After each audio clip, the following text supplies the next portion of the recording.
மக்கள் மனசை பாருங்க யூடியூப் சேனலுக்கு மக்களை உங்களை அன்போடு அழைக்கிறோம். தளபதி விஜய் அவர்கள் மாண்புமிகு முதலமைச்சராக பொறுப்பேற்ற பிறகு நாம் சொல்ல வேண்டிய ஒரு செய்தி ஒன்று இருந்தது தமிழ்நாட்டை பொறுத்து. ஆனால் அவர் சொல்வதற்கு முன்னாடியே மூன்றாவது கையெழுத்தாக போதைப்பொருள் ஒழிப்பு திட்டத்தை மிக சிறந்த முறையில் நடத்துவதற்காக நடவடிக்கை எடுத்தது மிகவும் பாராட்டுக்குரிய. எனக்கு தெரிந்த வகையில் சத்தம் போடாமல் ஒரு வருடத்திற்கு குறைந்தது 1000 பேர் இறக்கின்றார்கள் இந்த டாஸ்மாக் கடையால். இது வெளியே சிட்டிகளில் டவுன்லலாம் அது அதிகமாக தெரிவதில்லை. கிராமம் தோறும் டீ கடையை போல வைத்திருக்கிற டாஸ்மாக் கடைகளால் எனக்கு தெரிந்து பல கிராமங்களில் வருடங்களுக்கு 10-20 பேர் மரணம் அடைவதை நான் கண்கூடாக பார்த்திருக்கிறேன். அவைகளுக்கு ஒரு விடுதலை வேண்டும் என்று எத்தனை தலைவர்கள் போராடியும் ஆர்ப்பாட்டங்கள் செய்தும் எத்தனை கிராமங்களில் பஸ் மறியெல்லாம் செய்தும் ஆனால் இன்னும் அதற்கு ஒரு முடிவு இல்லாமல் இருந்தது. தளபதி விஜய் அவர்கள் மாண்புமிகு முதலமைச்சராக பொறுப்பேற்ற உடனேயே தான் போட்ட மூன்றாவது கையெழுத்தாக போதைப் பொருள் ஒழிப்பு நடவடிக்கையாக போட்ட கையெழுத்து ரொம்ப மகிழ்ச்சி தரக்கூடியதாக இருந்தது. தமிழக மக்களின் பெண்களின் எத்தனையோ பெண்கள் தன்னுடைய தாலியை இழந்து குடும்பத்தை இழந்து பள்ளிக்கூடம் படிக்கின்ற மாணவர்கள் மாணவி கூட இன்று தமிழ்நாட்டில் போதைப் பொருள்களை டாஸ்மாக் கடையில் விற்கக்கூடிய பீர் பிராந்தி போன்ற ட்ரிங்க்ஸ்களை வாங்கி சாப்பிடக்கூடிய நிகழ்வுகளை எத்தனையோ காணொளி காட்சிகளில் யூடியூப் சேனல்களில் நாம் பார்த்திருக்கிறோம். இது போல தமிழகம் போதைப் பொருளால் குடியால் சீரழிந்து போவதை மீட்கக்கூடிய ஒரு அரசாக நமக்கு கிடைத்தது மிக பெருமைக்குரிய விஷயமாக இருக்கிறது. மக்களே, தமிழகம் குடியால் அழிந்த குடிகள் எல்லாம் இன்று எழுந்து நிற்கும் நிலை ஏற்பட்டிருக்கிறது. மாணவர்களே, இளைஞர்களே, நீங்கள் படிக்கின்ற நிறைய இளைஞர்களை பார்த்திருக்கிறேன், வேலைக்கு போகின்ற நிறைய இளைஞர்களை பார்த்திருக்கிறேன். முன்பெல்லாம் பல வருடங்களுக்கு முன்பு குடி என்பது யாரோ கிராமத்தில் ஒருவரோ 2 பேரோ தான் குடிப்பார்கள். இன்று குடி என்பது அது ஒரு நாகரீகமாக டீ கடையில் போய் டீ குடிச்சு நிற்பதை போல ஒரு நாகரீகமாக வளர்ந்திருக்கிறது. நாங்களெல்லாம் சிறு வயதில் படிக்கும் போது டீ கடையில் நிற்பதே ஸ்கூல்வாதியர் போகின்ற பாதைகளில் ஒரு கடையில் அங்கங்கு நிற்பதே எங்களுக்கு பெரும் பயமாக இருக்கும். ஓடி ஒளிந்து கொள்கிற நிலையாக இருக்கும். மாணவர்கள் டீ கடையில் சிகரெட்டு பிடிக்கின்ற இடங்களில் அதோட தாண்டி இன்று நவீன நாகரிகமாக குடி போதையில் மூழ்கி டாஸ்மாக் கடையில் நிற்கிற நிலைகளையும் குடித்து விட்டு அதை பெருமையாக பேசுகிற நிலைகளையும் குடியே இன்று கலாச்சாரமாக மாறியிருக்கிற நிலையும் இன்று தமிழகம் மாறிக்கொண்டிருந்தது. அதற்கு முற்றுப்புள்ளி வைக்கும் அளவில் இன்று தமிழக முதலமைச்சராக பொறுப்பேற்றிருக்கும் தளபதி விஜய் அவர்கள் மூன்றாவது கையெழுத்தாக போதைப் பொருளுக்கு கையெழுத்திட்டது மிகவும் மதிப்புக்குரியதாகவும் மதிப்பளிப்பதாகவும் தமிழக மக்களை மீட்டெடுக்கிற ஒரு படிநிலையாகவும் அமைந்திருக்கிறது. பெண்களின் கண்ணீர் துடைக்கப்படும். வீட்டில் இன்னைக்கு விவசாய வேலைக்கு வெளியில் கூலி வேலைக்கு போகின்ற 500-800க்கு போகின்ற கூலி வேலை செய்துகின்ற வருகிற ஆண்கள் பல குடும்பங்களில் பாதி பணத்தை குடித்துவிட்டு வீட்டுக்கு வந்து பெண்டாட்டியிடம் 100-200 சில பேர் கொடுக்கிறார்கள், சில பேர் கொடுப்பது கூட இல்லை. இப்படி போகின்ற இந்த கலாச்சாரத்தை பெரிய ஒரு முற்றுப்புள்ளியாக வைத்து அதை தடுக்கக்கூடிய நடவடிக்கையாக முதலமைச்சர் அவர்கள் இட்டது பெரும் பெருமைக்குரிய விஷயமாக இருக்கிறது. மயிலாடுதுறை மாவட்டம் என்பது ஒருங்கிணைந்த தஞ்சை மாவட்டமாக இருந்த பகுதி. தஞ்சை மாவட்டம் தான் நெல் விளைகிற பூமி. தமிழகத்தின் நெற்களஞ்சியம் என்று சொல்லப்பட்ட தஞ்சை மாவட்டத்தில் எல்லாம் விவசாயிகளும் இந்த தமிழகத்துக்கு சோறு கொடுக்கக்கூடிய விவசாயிகளும் உழவர்களும் உழவர்குடி மக்களும் மருது நில பூமியும் நிறைந்த பகுதி தான் தஞ்சை மாவட்டம். இன்று மயிலாடுதுறை பகுதியும் அதை சார்ந்த பகுதி தான். சோறு கொடுக்கிற அந்த மக்கள் கல்வியிலும் உயர்ந்திருந்தாங்க. கல்வியில் சிறந்த தமிழ்நாடு, உயர் கம்பன் பிறந்த தமிழ்நாடு என்று இந்த தமிழ்நாட்டுக்குள்ள சிறப்பையே கம்பன் கவிதைகள் சொல்லுகிறது. அப்படிப்பட்ட சிறந்த பூமி தான் கல்வியிலும் விவசாய துறையிலும் மருது நிலத்தின் நீர் வயல்களும் 6 குளங்களும் நிறைந்த பூமி, வளமான பூமி. அந்த வளமான பூமியில் கல்வி நிறைந்த கல்வி அறிஞர்களும் சான்றோர்களும் தோன்றிய பூமியில் இன்று குடிக்கின்ற இளைஞர்கள், குடியால் அழிந்து போகிற குடும்பங்கள், குடி பெருகி டாஸ்மாக் கடை வந்த பேர் தெருவுக்கு தெருவு, ஊருக்கு ஊரு, பள்ளிக்கூடத்திற்கு பதிலாக நூலகத்திற்கு பதிலாக டாஸ்மாக் அரசு திறந்து வைத்ததனால் இன்று குடிகாரர்களும் இளைஞர்களே குடிகாரர்களாக ஆயிரக்கணக்கில் வளம் வருகிற காட்சியை இன்று தஞ்சை மாவட்டத்தில் பார்க்கிறோம். அதில் இன்று என் கண்ணிற்கப்பட்ட பகுதியாக இருக்கிறது மயிலாடுதுறை பகுதியில் உள்ள பல கிராமங்கள். மயிலாடுதுறை மாவட்டம் தஞ்சை பூமி என்பது இன்று குடிகளால் சீரழிந்து கொண்டிருக்கிற நிலமாக, மருது நிலமாக மாறிக்கொண்டிருக்கிறது. அதற்கு தகுந்த நடவடிக்கையை மாண்புமிகு தமிழக முதலமைச்சர் அவர்கள் மயிலாடுதுறை மாவட்டத்தில் சுற்றியுள்ள டாஸ்மாக் கடைகளை முதலமைச்சர் அவர்கள் உடனே மூடுவதற்கு நடவடிக்கை எடுக்க வேண்டும். என் கண்ணுக்கு தெரிந்தே பல குடும்பங்கள் சீரழிந்திருக்கிறது. இளைஞர்கள், எத்தனை இளைஞர்கள், வாழ வேண்டிய இளைஞர் பாதியிலே இறந்து போயிருக்கிறார்கள். குடித்துட்டு வண்டி ஓட்டி மாநகனையாக போயிட்டு 4-5 பேர் வண்டியில் ஏறிட்டு போய் டாஸ்மாக் கடையில் போய் குடிச்சிட்டு வரும்போது வண்டி மோதி இப்படி இறந்த இளைஞர்கள் எத்தனை பேர் கல்லீரல் பாதிச்சு கணையம் பாதிச்சு இறந்தவர்கள் எத்தனை பேர். இப்படி பல ஆயிரம் குடும்பங்களை, பல ஆயிரம் பெண்களை தாலி அறக்க செய்த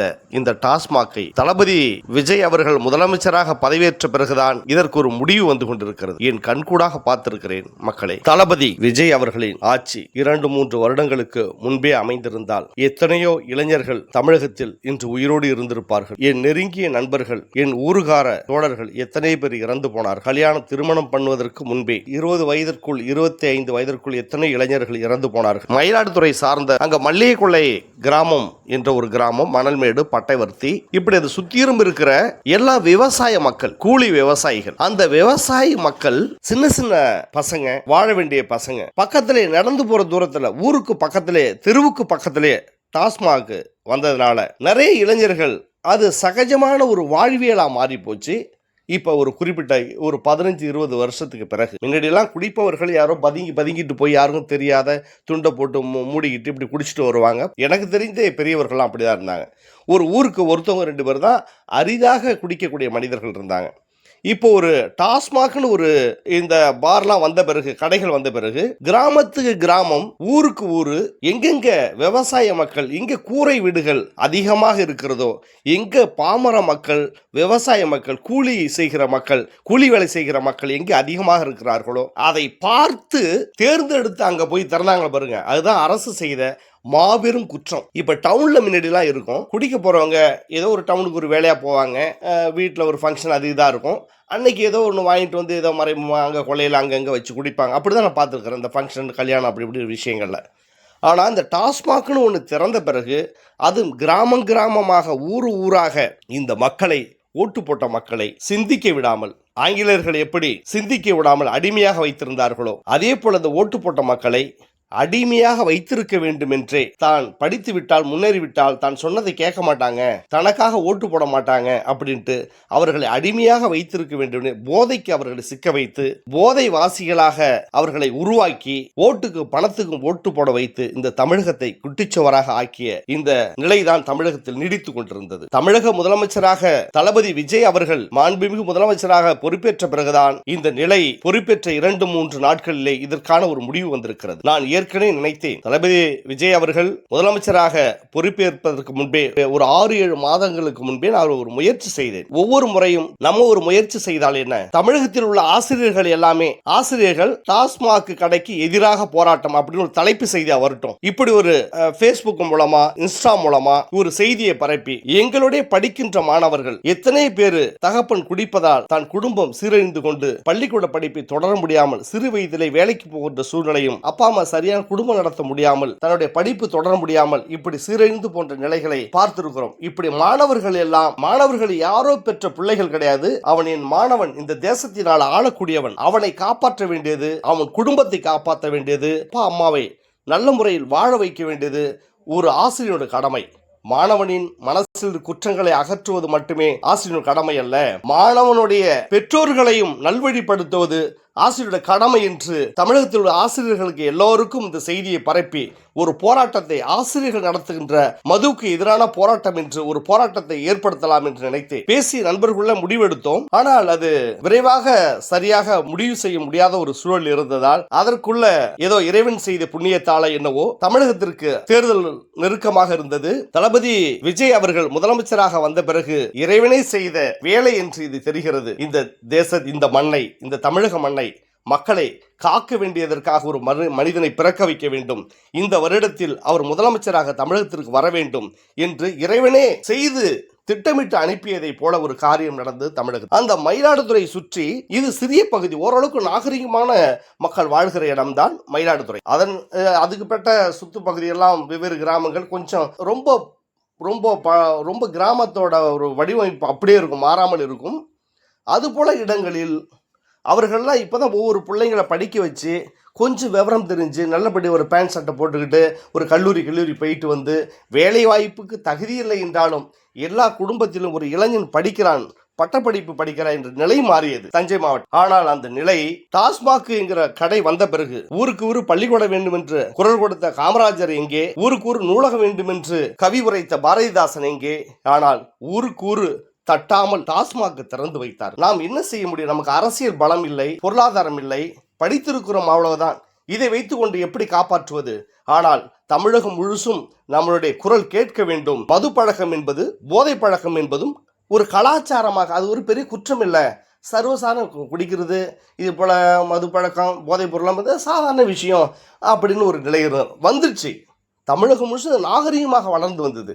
இதை பார்த்துதான் இளைஞர்கள் இப்படி போறாங்க. ஒரு படிக்கின்ற இளைஞர்கள் பள்ளிக்கூடம், அந்த சீருடையிலேயே பள்ளிக்கூடம் படிக்கின்ற பெண்கள், கல்லூரி பெண்களை விடுங்கள், பள்ளிக்கூடம் படிக்கிற 12வது வரையில் படிக்கின்ற பெண்கள் சீருடையிலேயே, 12வது வரைக்கும் ஆண்கள் சீருடையிலேயே குடிச்சுக்கிட்டு கூத்தாடுற, ஆட்டம் போடுகிற வீடியோ எத்தனை தமிழகத்தில் இன்ஸ்டாவிலையும் ஃபேஸ்புக்லையும் யூடியூப்லையும் நம்ம பார்த்துருக்கோம். எத்தனை மனிதர்கள் பார்த்துருக்காங்க. அதெல்லாம் பார்க்கும்போது எங்களுக்கு வயிறு எல்லாம் எரிந்தது. இப்படி ஒரு நிலை தமிழகத்தை கொண்டுட்டு வந்து விட்டுட்டாங்களே. ஓட்டு போட்ட மக்கள் தமிழகத்தை நல்லா ஆக்க வேண்டும் என்று ஓட்டு போட்ட பாமர மக்களுடைய வாழ்க்கை இப்படி சீரழிந்து கொண்டிருக்கிறேன். நம்ம வாழ்க்கை தான் இப்படி போச்சு. நம் பிள்ளைகள் கிளம்பியாவது நாளைக்கு நம்மளை கண்ணீரை துடைக்க மாட்டாங்களா? தன் வேர்வைக்கு ஒரு ஆதாரமாக இருக்க மாட்டாங்களா? தன் குடும்பத்தை வளர்க்க மாட்டாங்களா? தன் குடும்பத்தில் ஒரு நல்ல விளக்கு எரியாதா? நாம் புள்ள படிக்க மாட்டானா? அண்டாங்குண்டாம் நகைகளை அடகு வைத்து, நிலத்தை அடகு வைத்து, பத்திரங்களை அடகு வைத்து, கல்லூரி வரை படிக்க வைத்து, ஏதோ ஒரு டிகிரி வாங்கிட்டு வர பையன் எல்லாம் வேலைக்கு போகிற தகுதி இல்லைனாலும் எல்லா வீட்டிலும் ஒரு இளைஞன் டிகிரி படித்த பையனாக இருந்தான், பல்கலைக்கழகம் போன்ற பையனாக இருந்தால், இல்லை கல்லூரி வரையிலாவது சென்ற பையன்கள் இன்று கிராமத்தில் ஒவ்வொரு வீட்டுக்கும் இருக்கிறான். அவர்கள் எல்லாம் நாளைக்கு படித்தவர்களாக ரோட்டில் நடப்பார்கள் என்றால், ஆனால் குடித்தவர்களாக நடந்தார்கள். அது சாதாரணமாக நடந்தார்கள். அப்பா அம்மாவை கேட்க முடியல, ஒன்றும் பண்ண முடியல. எல்லாம் பாமர மக்கள்.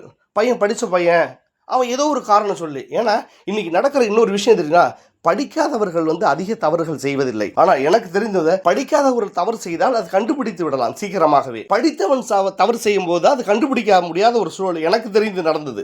இப்படி இந்த சுத்தப்பட்ட அந்த கிராமங்கள் எல்லாமே, எனக்கு தெரிந்த பகுதி சொல்கிறேன், இப்படி எல்லாமே இன்னும் டாஸ்மாக் நடந்து கொண்டுதான் இருக்கிறது. இப்போதும் இளைஞர்கள் குடிக்கிறார்கள். மாண்புமிகு முதலமைச்சராக பொறுப்பேற்றிருக்கிற தளபதி விஜய் அவர்கள் மயிலாடுதுறை மாவட்டத்தில் உள்ள அனைத்து கடைகளையும் மூடுவதற்கு உடனே ஏதேச்சும் உத்தரவை பிறப்பித்தால் எங்களுக்கு மகிழ்ச்சியாக இருக்கும். எந்த பகுதியில் இருந்தாலும், நான் மயிலாடுதுறை மாவட்டத்தை மட்டும் சொல்கிறேன், ஆனால் எல்லா பகுதியிலும் இருக்கு. முதலமைச்சர் அவர்கள் எல்லாற்றும் நடவடிக்கை எடுத்துக் கொண்டிருக்கிறார்கள். இன்று வந்த செய்தி, இன்னும் இளைஞர்கள் இந்த பகுதியில் குடிக்கிறாங்க, குடிச்சிட்டு வர்றாங்கன்னு செய்தி இன்னைக்கு எனக்கு வந்தது. அதனால் விரைவாக மயிலாடுதுறை மாவட்டத்தில் இருக்கக்கூடிய டாஸ்மாக் கடைகளை மூட வேண்டும். ஆனால் அந்த மண் இப்படி சீரழிந்து கொண்டிருக்கிறது. இப்படி சீரழிந்து கொண்டிருப்பதை பார்க்கும்போது வேதனையாக இருக்கிறது. வள்ளுவன் சொல்வான், முறை செய்து காப்பாற்றும் மன்னன் மக்களுக்கு இறை என்று வைக்கப்படும் என்று சொல்வான். வள்ளுவன் சொன்ன அந்த வாக்கிற்கு இணங்க தமிழக முதலமைச்சர் தளபதி விஜய் அவர்களை இறைவனாக மக்கள் இன்று பார்க்கிறார்கள். முதலமைச்சர் அவர்களே, இதற்கு ஒரு மயிலாடுதுறை மாவட்டத்தில் உள்ள டாஸ்மாக்களை உடனே மூடுவதற்கு தகுந்த நடவடிக்கை எடுக்கும்படி அன்புடன் கேட்டுக்கொள்கிறேன். நன்றி, வணக்கம் மக்களே. உங்கள் குரல் எங்களுக்கு தேவை, உங்களுடைய விமர்சனங்கள் தேவை, எங்களுக்கு உடனே தாருங்கள். நன்றி, வணக்கம் மக்களே.